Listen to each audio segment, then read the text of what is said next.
Hello, aspiring scriptwriters. I'm Marigold, and welcome to our unique journey into the realm of AI-assisted scriptwriting. What about the script?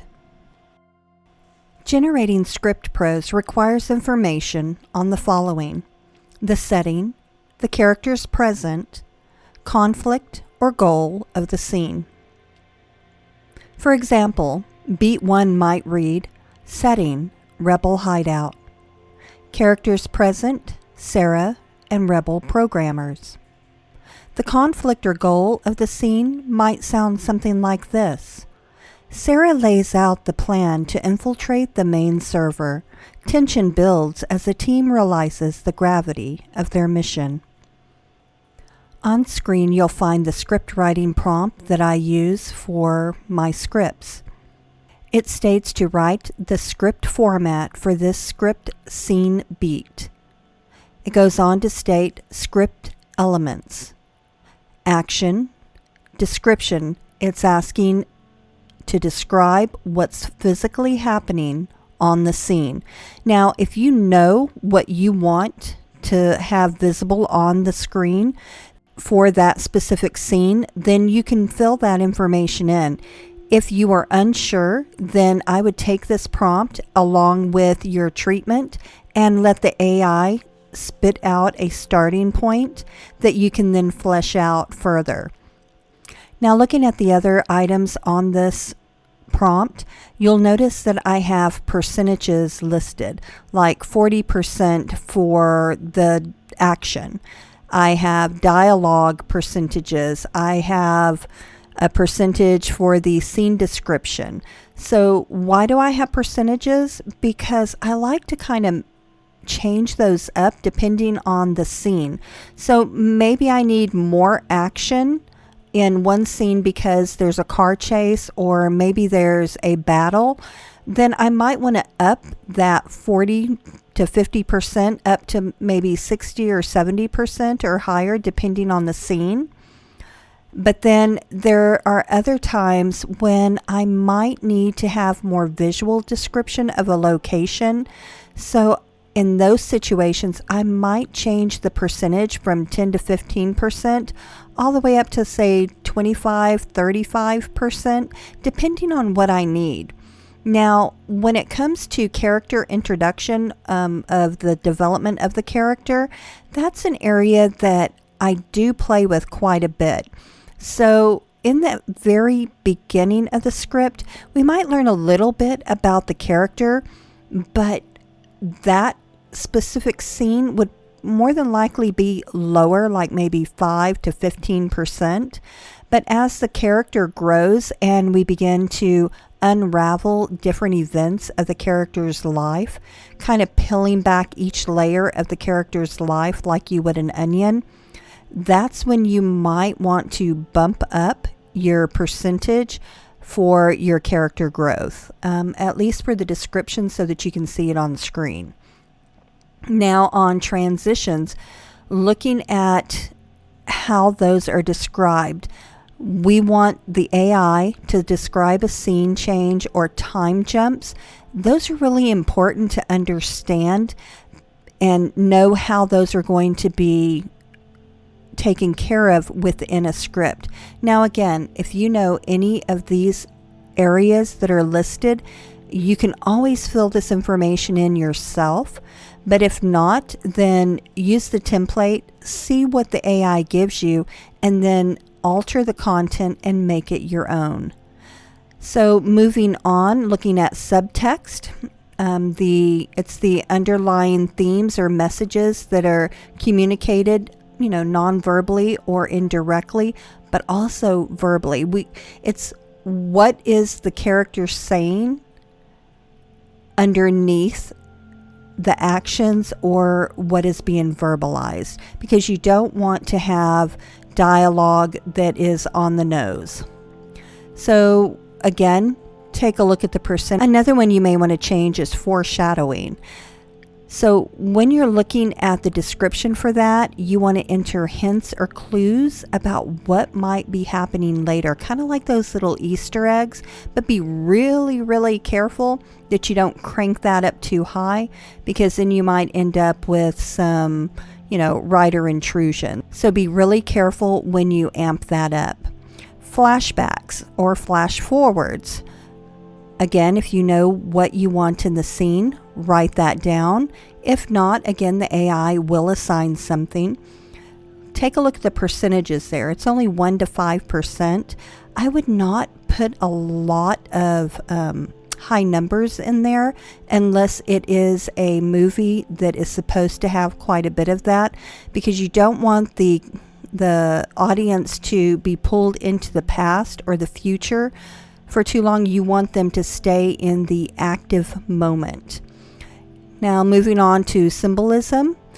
If you have specific symbols or motifs that you want to have happen reoccurring, then you would play with the percentages there as well. Now, I do have a note there that says avoid showing the percentages in the final product. I do that because Claude is really good at showing me those percentages. So often my content will bleed through. Now, if you like to see that level of detail, definitely, take a look at it with your generated content, but always be careful how much you change some of the percentages, because it can really impact the level of prose that you see generated. So, without further ado, why don't we go play inside of Chat and Claude. As you can see, ChatGPT-4 and Claude 2 are up on my screen. I'm going to go ahead and plug in the different prompts on both GPT-4 and in Claude, just so that y'all can see the difference between the two. So one of the things that I found really interesting was whenever I was working on the script prompt for actually writing the script, I played around with a lot of different prompts just to find one that I felt kind of went in the direction that I was looking for. And if you take a look at this one, you'll see that there are some percentages in here. I highly recommend that you go in and play around with some of them. Maybe you want more dialogue or less dialogue. Take a look at how much of the different items listed that you want. And don't be afraid to go in and change some of them or add additional content. This is just what I came up with as my template and some of the things that I want to see. Now, this is a very basic, generic prompt, and I tend to like to change things up depending on what type of story that I'm doing. If I'm doing a rom-com, I'm definitely going to change some of these percentages and numbers up. If I am doing a psychological thriller or techno thriller, then yeah, a lot of that content will change dependent on how much I need within the realm of building my world versus my character development versus how many flashbacks I might need. So again, think about your story and what it needs. For this one, what I'm going to do is go up and grab a beat. So let me grab this first beat that we just generated on the last sunset, and I'm going to put it right underneath where it says here's the beat. And then I'm going to do the same thing in ChatGPT-4. I am going to grab that first beat and I'm going to fill that in down at the bottom also. And let's go ahead and hit send. Now keep in mind that these prompts will actually work in ChatGPT-4, Claude, as you have seen. They also work in Notion. They work in Story Engine, Jasper, So they work in a handful of other areas. I've played with them in NatDev on some of the different ones that they have in there also.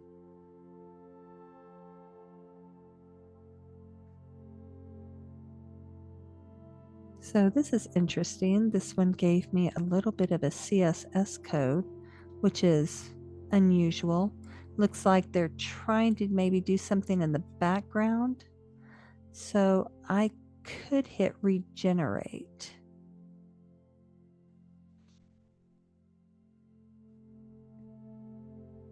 I don't know what they're looking to do over there, but I feel like my second time around gave me a little bit more information. But man, there's a lot of block information here. I mean, it's not necessarily a bad thing, but in scripts, you want to see a lot of open real estate. You want to see more of the page. You don't want a whole bunch of like block text. So let's see, crime scene photos, police reports, and notes scatter across the living room. So it's painting a picture. It's glow illuminating the dark room, a cup of coffee, half drunk. So again, the half cup of coffee is telling a story, which is fine inside of a script. It rests on the corner, the steam dancing upward into the void. We are in a space of solitude. Okay, so this little line right here, I would more than likely delete that because that sounds like something that you would find more in a novel than in your script. Okay. Now, this information down here after the fade out, that is just the AI telling you, hey, look at what I did. And hey, the subtext here lies in the silent understanding. Just in case you didn't understand what I, created for you, let me explain it. So, yeah, I ignore all that and I delete that. Now, if you notice how short this content is over here on Claude. Now on Claude, I'm going to ask it to revise and revise. Fleshing it out. Let's see what that does.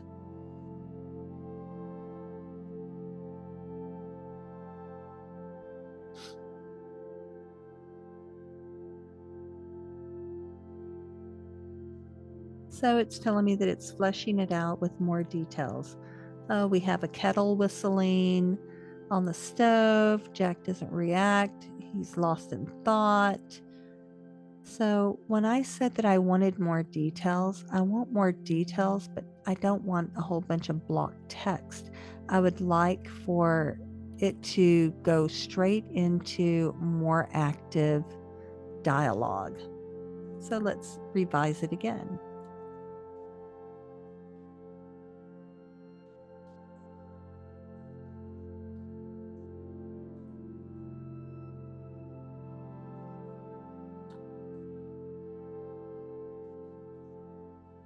So I'm asking it to revise to contain more dialogue and to avoid a wall of text. Let's see what it does.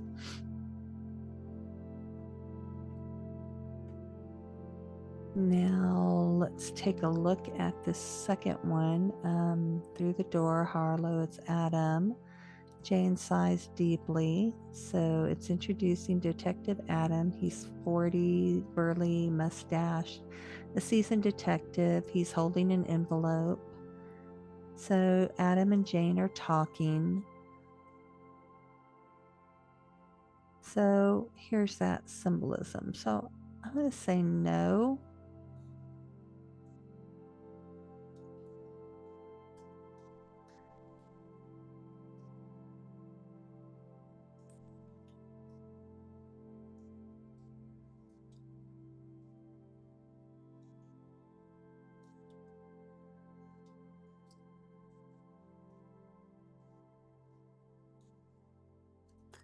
So I'm telling it that the AI is providing comments at the end of creating/generating script material.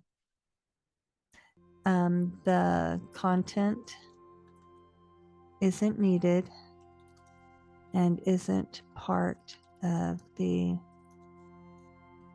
script writing process.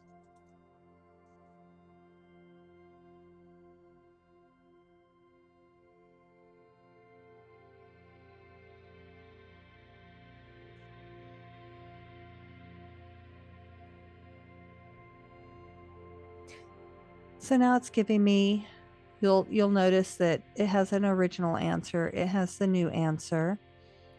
I can do a side-by-side comparison. And again, it is giving me script. Looks like it's the dialogue that it's hitting right now. And that it cuts to a crime scene. See? And there's the note again.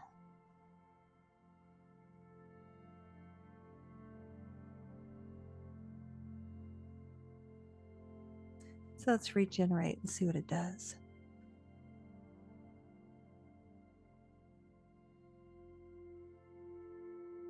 Now, is it perfect? Not by any means, but it's a good starting point as long as you are pushing the AI in the direction that you're wanting. Now, because my instructions says to use subtext, the AI, this is basically a message that the AI is sending back to me that as a user, I don't need that information. I don't need the AI to tell me that it has applied subtext, that it is looking at personal loss, foreshadowing, it is looking at themes of sacrifice and solitude, because I should know that as a writer when I go in to look. So that concludes today's little test to show you some of the prompts that I've been working with and playing around with. Now, I can tell you that I have written scripts with ChatGPT-4. I have written scripts inside of Jasper. I have never written a script inside of Claude. I just recently started using Claude, I'd say within the past 2.5 weeks. And I've definitely written multiple scripts inside of Story Engine, which is through Pseudo-Write's product. And I have never written anything, or at least not a full script, inside of NatDev or inside of Notion. I definitely want to play around in there and see if I can maybe write a short film in some of those. So I will definitely keep y'all posted. But again, this concludes today's little test of comparing ChatGPT-4 and Claude. So in the comments, let me know which one you prefer. Do you prefer ChatGPT-4 or Claude? And which two would you like to see me comparing in the next video? Let me know. Leave your comments down below.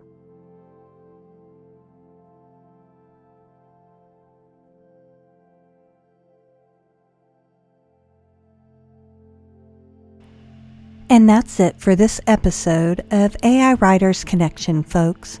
If you found our content useful, please give us a big thumbs up. We really appreciate your support, and it helps us continue to bring you quality content. Don't forget to tap on the bell icon so you'll get notification every time we upload a new video. We've got a ton of exciting stuff in the works, and you definitely won't want to miss it. If you have any questions or comments about the prompts we discussed today, or if there are specific topics you want us to cover in future episodes, make sure to drop them in the comments section below. We're always on the lookout for great suggestions from our community. And speaking of community, we'd love to invite you to join the AI Writers Connection Discord group. You'll find a supportive community of like-minded individuals there, all sharing their experiences and ideas. Plus, we have all the prompts we've discussed and many more inside the Discord group. You can find the link in the Discord group in the video description. Last but not least, if you haven't already, hit the subscription button, join our AI Writers Connection family, and stay up to date with all things related to AI writing. We're all about creating a community where we can learn, grow, and help each other on our AI writing journey. So come aboard.